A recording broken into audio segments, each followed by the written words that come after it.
ladies and gentlemen. My name is Marianne Anderson. I was born on February 27th, 1897 in South Philadelphia, Pennsylvania. I had a mother, a father, and two sisters. In school, the white kids didn't treat me very nicely, and the adults would not let me go to music school because I was black. When I was 8, my father bought me a piano, but because my family could not afford lessons, I taught myself. When I was 10, I sang at neighborhood churches, and they liked my singing so much that I was invited to join the People's Chorus. As one of the youngest members of the chorus, I was so short I had to stand on a chair just so people in the back could see me. From 1920 to 1936, I toured all through Europe singing like this.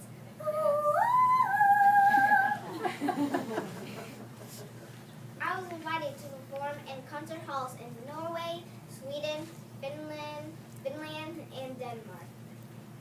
I also performed in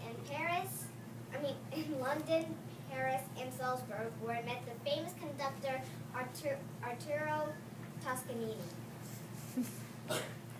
After returning to the United States in 1936, I was invited by President Roosevelt to perform at the White House. I was the first African American to ever receive this honor. But it wasn't all wonderful. In 1939, the Daughters of the American Revolution banned me from performing at Washington, D.C.'s Constitution Hall because I was black.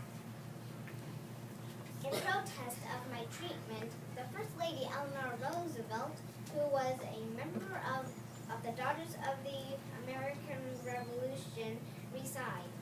This was a wonderful gesture that meant a lot to me. Despite the objections of groups like the DAR, the United States government invited me to sing at the Lincoln Memorial to a crowd of 75,000 on Easter Sunday. President Roosevelt himself eagerly supported my appearance. It wasn't until I was 46 years old when I finally got married. Orpheus Kingfisher, my high school sweetheart, he stood by me all these years until I finally agreed to marry him. We had a wonderful long marriage, but didn't have any children.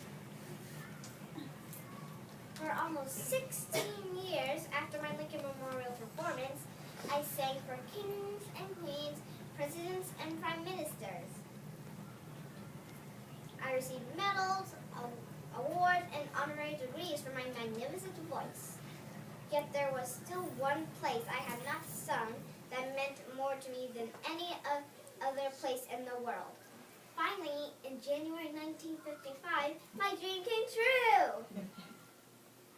I was invited to sing at the New York Metropolitan Opera. I had the honor of being the first African American to sing at the opera. Looking back, I received many medals and honors in my lifetime. In 1939, I received the Spingarn Medal. In 1941, I received the Philadelphia Medal.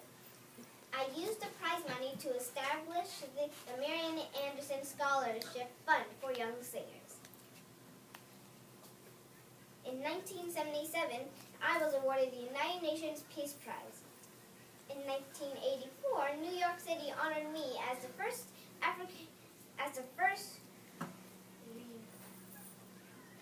recipient of the Eleanor Roosevelt Human Rights Award. In 1991, I received a Lifetime Achievement at the Grammys. I died on April 8, 1993.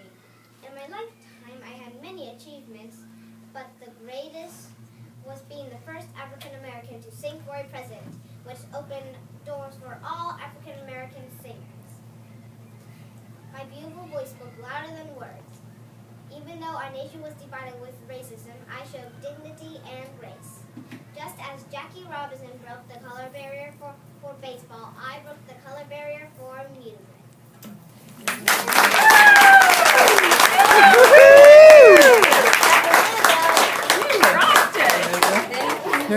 Quick, go, quick.